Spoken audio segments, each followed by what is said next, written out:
berhubungan saat ibu hamil tua ini bisa merangsang atau mempercepat persalinan. Ini mitos atau fakta?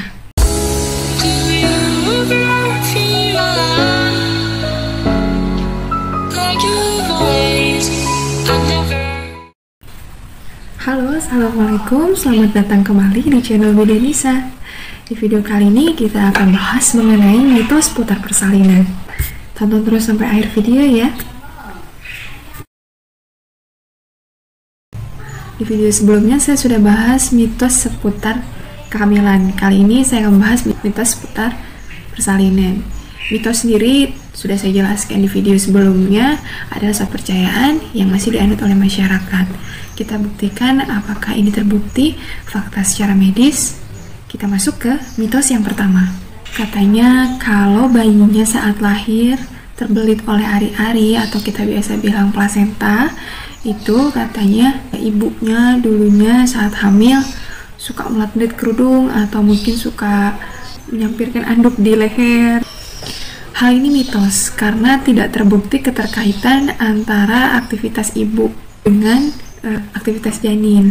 Tapi berbeda ya, kalau misalnya keadaan badan ibu pasti akan berpengaruh kepada bayi. Jadi kenapa sih ari-ari atau plasenta ini bisa melilit bagian leher bayi saat persalinan?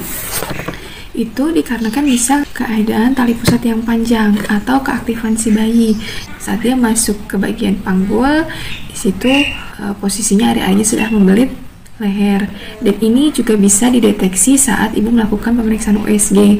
Nah, jika sudah terjadi lilitan tali pusat seperti ini, harus memantau secara seksama si gerakan janin dan rutin melakukan USG untuk mengetahui perkembangan posisi si lilitan tali pusat tersebut. Oke, kita masuk ke mitos yang selanjutnya. Mitos yang kedua, yaitu katanya apabila bayi lahir dengan banyak lapisan putih di kulitnya seperti lemak atau seperti gumpalan keju, katanya ibunya sering tidur siang saat hamil. Nah, apakah ini mitos atau fakta?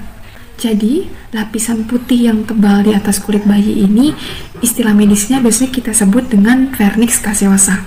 Vernix caseosa ini dia terbentuk dari lapisan kulit bayi yang mengelupas, dan dia bersatu dengan sebum atau lemak yang berfungsi untuk melindungi kulit bayi. Jadi, logikanya seperti ini, Bun. Jadi, bayi itu berada dalam rahim itu dilapisi oleh ketuban. Nah, bentuknya seperti balon air dan di tengahnya ada massa atau si janin ini. Bunda pernah nggak kalau misalnya berenang kelamaan kulitnya akan berkeriput? Nah, fungsi dari vernix caseosa ini dia melindungi lapisan kulit bayi atau jaringan kulit bayi sehingga saat nanti dia lahir tidak terlalu terlihat keriput.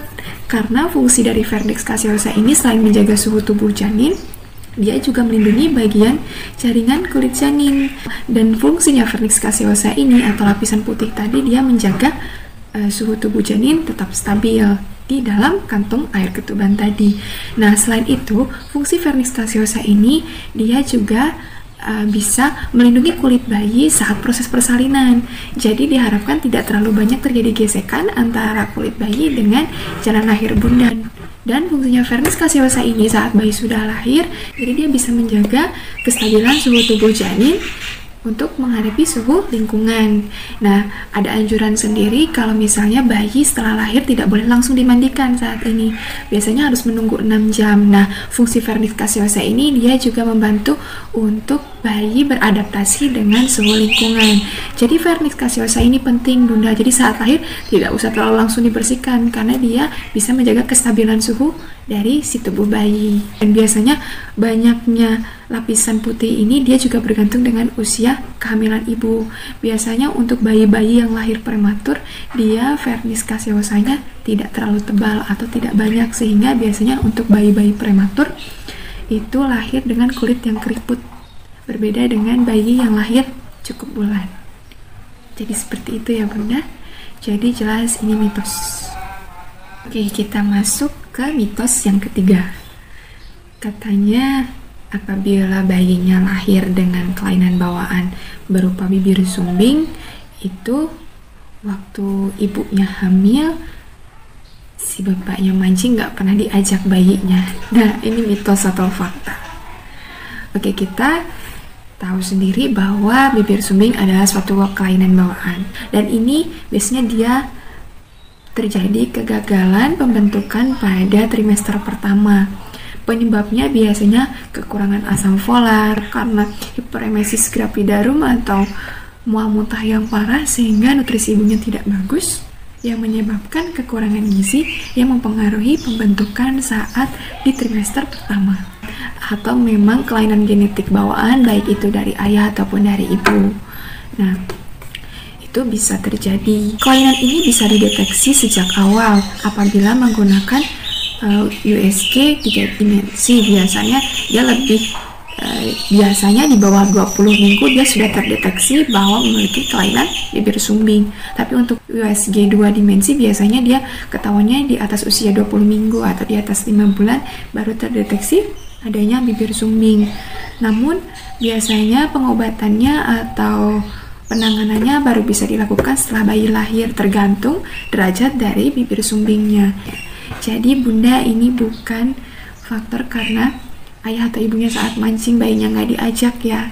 Ini memang kelainan bawaan yang sudah terbentuk dari trimester awal. Oke, kita masuk ke mitos yang keempat.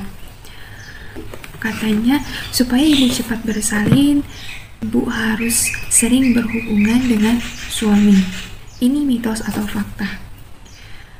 Ada benarnya orang tua dulu kita katanya kalau di Sunda istilahnya adalah ngolotkeun pada hamil tua, karena memang terbukti secara medis bahwa dengan berhubungan saat ibu hamil tua ini bisa merangsang atau mempercepat persalinan. Bukan mempercepat prosesnya ya Bu, tapi mempercepat ibu mencapai fase persalinan. Jadi untuk prosesnya sendiri banyak aspek yang perlu dilihat, pertama dari berat janinnya, dari luas panggul ibunya, dari kekuatan ibunya, atau dari janinnya sendiri, dari posisinya itu berpengaruh pada cepatnya proses persalinan. Tapi untuk berhubungan saat hamil tua atau sudah memasuki usia anterum kehamilannya pada usia 37 minggu ke atas, itu diharapkan mempercepat ibu untuk mencapai fase memulai persalinan. Nah, kenapa bunda dengan berhubungan seks ini dia bisa mempercepat proses persalinan? Jadi saat ibu melakukan hubungan seksual dan ibu mencapai klimaks, tandanya hormon oksitosin ibu keluar. Nah, hormon oksitosin ini dia yang biasanya digunakan dalam induksi persalinan atau biasanya kita sebut dengan perangsang.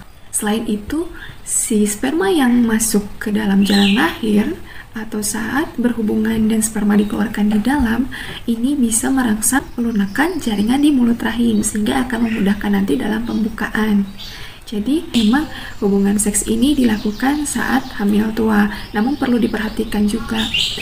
Perhatikan kondisi ibu dan kekuatan ibu, jadi memang harus dibuat senyaman mungkin. Nah, diperhatikan juga ada saat dimana ibu tidak diperbolehkan untuk melakukan hubungan seksual pada hamil tua atau hamil aterum, yaitu pada plasenta previa atau plasenta menutupi jalan lahir, atau sudah memang terjadi pecah ketuban, atau memang sudah ada pendarahan atau ada pembukaan.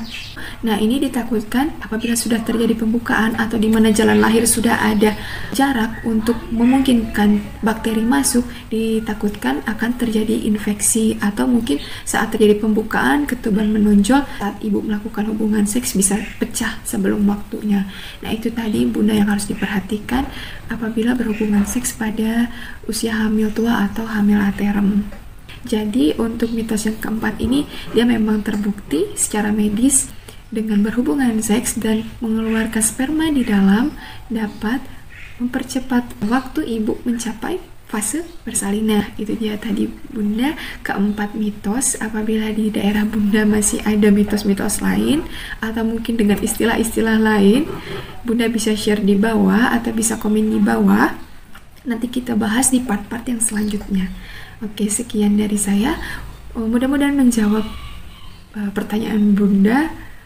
Jadi mana yang mitos dan tidak terbukti secara medis, dan mana mitos yang memang terbukti secara medis. Oke, terima kasih sudah menonton sampai akhir video. Jangan lupa like dan subscribe. Dan assalamualaikum warahmatullahi wabarakatuh.